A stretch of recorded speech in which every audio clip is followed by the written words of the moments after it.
All right, a very big welcome to you, my dear listeners and co-analysts. It is my pleasure to welcome you once again to another episode of The Truth with Ben Jokes, your number one platform for political analysis. TINUBU has condemned the suicide bombing and lynching of wedding guests in Borno and Plateau states, describing the attacks as cowardly, unacceptable, and barbaric. Exactly how Buhari handled security when he was in charge. No matter what happened, Buhari will just crawl out of his shell, condemn it, threaten to bring perpetrators to book, and then he will crawl back to his shell. That's exactly what TINUBU is doing now. So how do you feel as a Nigerian seeing people who ought to be responsible for your security playing around like this? For the past 24 months, TINUBU has been campaigning while in office, saying what he will do. We will do this. We must do this. We have to do that. Yet Nigerians have not seen a single real achievement, nothing to show. If you ask this administration what their achievements are, they will start listing policies. They will tell you subsidy removal, unification of currency. Those are policies, not achievements. What are your achievements? They will start saying, we will ensure this. We must build that, as if we are in campaign season. This is one of the strangest things I have seen in politics. A man campaigning while in office. And a few hours ago, TINUBU took that same disgraceful act of campaigning while in office to ECOWAS. This time around, he went a step further. He actually campaigned while leaving office. Today, TINUBU's tenure as ECOWAS chairman was over, and instead of giving an achievement handing over speech, he began campaigning. And Nigerians felt really bad watching his performance at that event. And concurrently, a terrible update came in from Kebbi State that made the mood of the nation worse. And many believe it is connected with the crisis in the APC. Before I show you details of these top stories and how Nigerians reacted, let me quickly show you this video. That's, for me, cosmetic, and it is face-saving. If you've arrested one person, I challenge the IGP of police to provide the mug pictures and the charge sheet of that arrest. Because 200 people were slaughtered, all right? If you've arrested one person, then in this country, people are paraded, you know, when they steal phones, when they steal smartphones. So you have somebody that is accused of slaughtering 200 people. Nigerians, and particularly the families of these people, deserve to know who that fellow is. Let's have a mugshot. Let's know what, you know, what the charge sheet is saying, you know, and what those people are, what offense they've actually committed. It's that important. But the law says police can parade, mind you, they are suspected, and one person can kill 200 people. Exactly, that's the point. But the law says you can't parade people. Every day on television, we see them parade people for stealing smartphones. So why have a selective operating procedure? Here you have somebody that's accused of killing 200 people. Your guess is as good as mine. It's not possible for one person to slaughter 200 people in their sleep. So for me, it's face-saving, it's cosmetic, it's all in a grand effort to deflate the seriousness that this situation deserves. So if the IGP of police indeed has begun to make arrests following the president's order, then we demand to see mugshots of the arrests he has made. Let us see the charge sheets. Like he said, this is a very serious issue. It's not just a casual report, or no, it's something very serious. 200 Nigerians were slaughtered in their sleep. These people have citizens, they have rights as Nigerians. What crime did they commit? Is it because they were peasant farmers? These people are just trying to survive. But then, like I said, there's a grander conspiracy. What's in all of this? What's the grand conspiracy? What is happening in Benue? You know, there's a lot of falsehood that is going around, and like I said, the whole idea is to deflate the seriousness of the matter. What is happening in Benue is not a communal conflict. It is something, it's a conspiracy of grand proportions. You have international actors that have been brought into the country to seize territory and transmit same to commercial interests. That is what we are facing here. And the truth of the matter is that, look, what is happening in Benue is just proof of concept. Benue is just a buffer.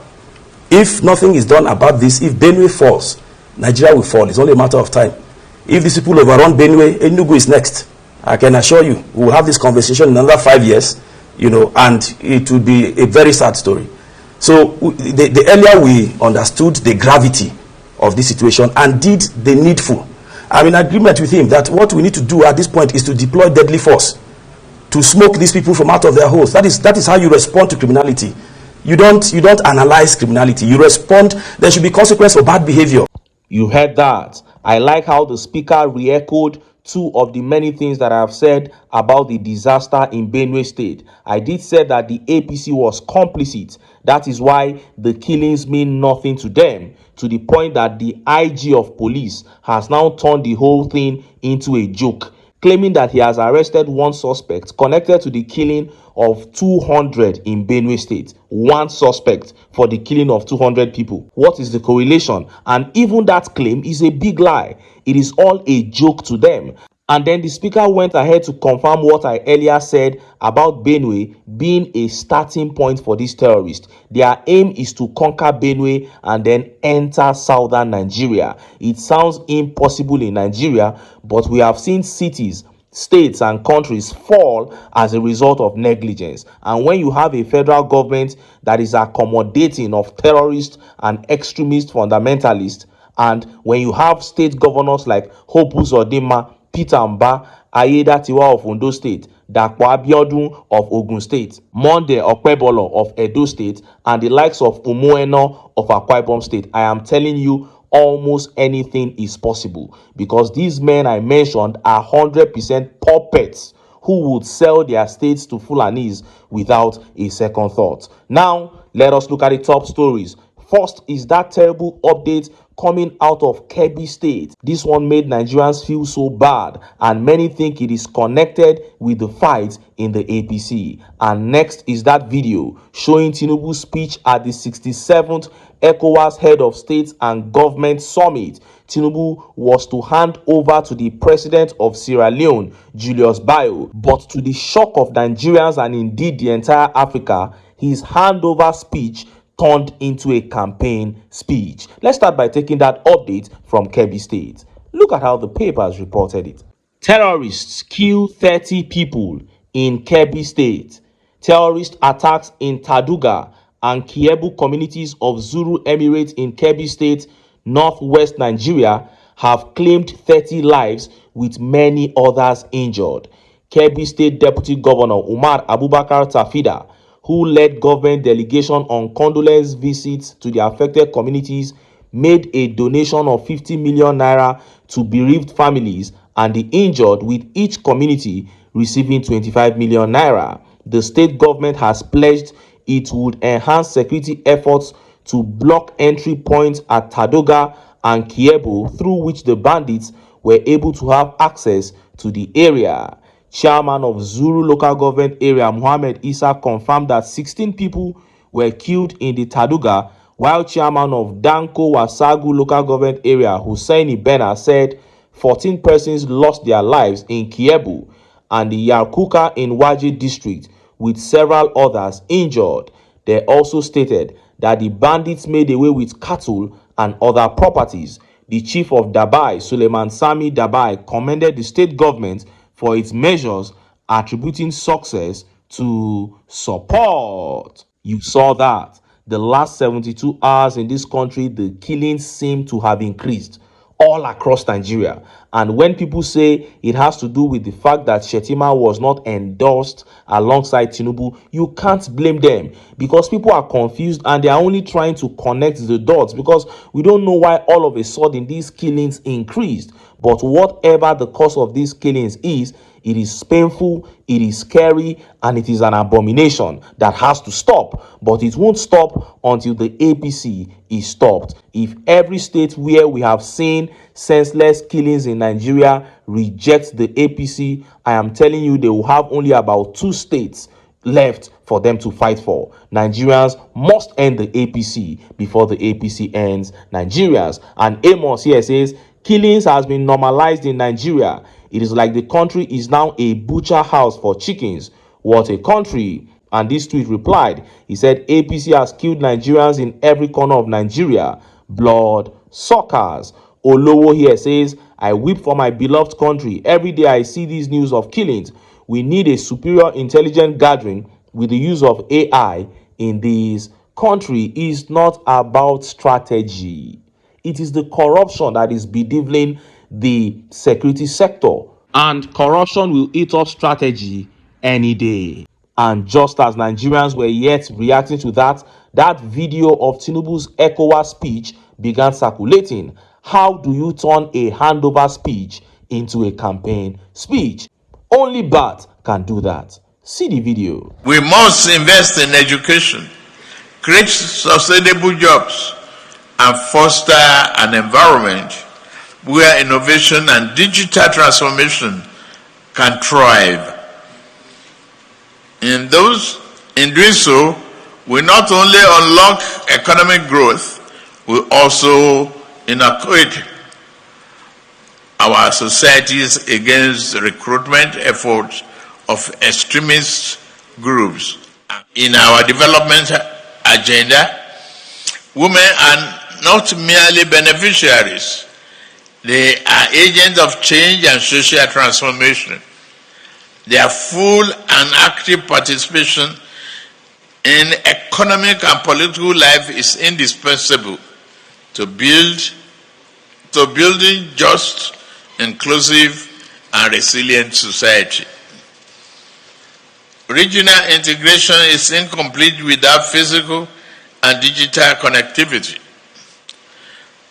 We must fast-track the implementation of strategic infrastructure projects, including roads, railways, cross-border energy systems, and broadband connectivity.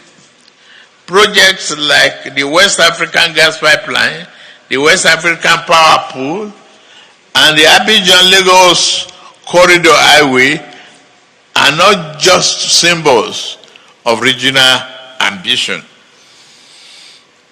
They are also catalysts for economic transformation. This project will unlock new opportunities, connect isolated communities, and improve the living conditions of citizens of the community.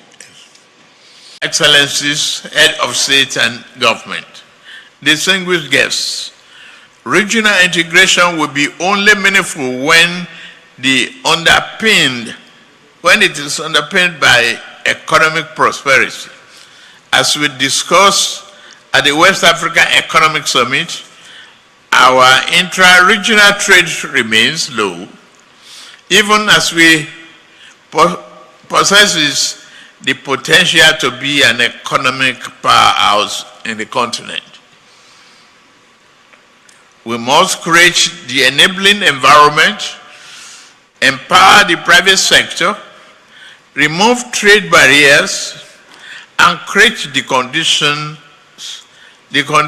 necessary for industry and entrepreneurship and innovation to flourish. You heard that. After spending 2 years in office as chairman of ECOWAS, you can't spend 3/4 of your handover speech talking about what ECOWAS must do. It doesn't make sense at all. Most of your speech should comprise of what you did and how they can be improved upon. I don't know who wrote this speech. It is this same Bayo Onanuga and all those Segun Dare and Sunday that they believe that everything is all about propaganda. They believe that everything is politics. This is so shameful. They are used to this nonsense of campaigning when they should be acting. Now, in this speech, Tinubu said we must invest in education as a block, that is the whole of ECOWAS. But he, in his own country, removed subsidy in education. And that move alone increased the number of out-of-school children. They said they brought student loan. The whole thing has turned into a scam. He said in that speech again that we must create jobs. That is, in their various countries, they ought to create jobs. But unemployment rate has increased drastically in Nigeria in the last 24 months under the TINUBU regime. Even citizens who are self-employed have seen their businesses collapse because over 7.8 million SMEs died in the last 2 years. So what are we talking about here? It is such a disgrace to Nigeria as a nation that from Buhari to Tinubu, we have put back-to-back shameful representation at ECOWAS, even though the entire ECOWAS an organization is a joke, it doesn't mean that we should be the ones putting in the worst performances. Look at this young man from Sierra Leone that has been made the chairman of ECOWAS now. Just let us wait for the first speech he's going to make. I'll bring the speech here and show you. Even though they are not serious, really serious about the things they are saying, you will still know that this is a presidential material. If they bring people from other African countries, they bring William Ruto of Kenya. If he speaks, you know that this is a leader speaking. Bring the man from Rwanda, bring the man from Ghana. All of them will represent well. But when they bring the man from Nigeria, everything turns into a joke. Why are we doing this to ourselves in this country? Why have we decided to always pick the worst of us to represent us? This is so heartbreaking. Anyway, make I leave am here, make I still enter town, make I go get some ogbonge political news wey una go like. Why? Because of una na I dey here, so don't go away, don't go away.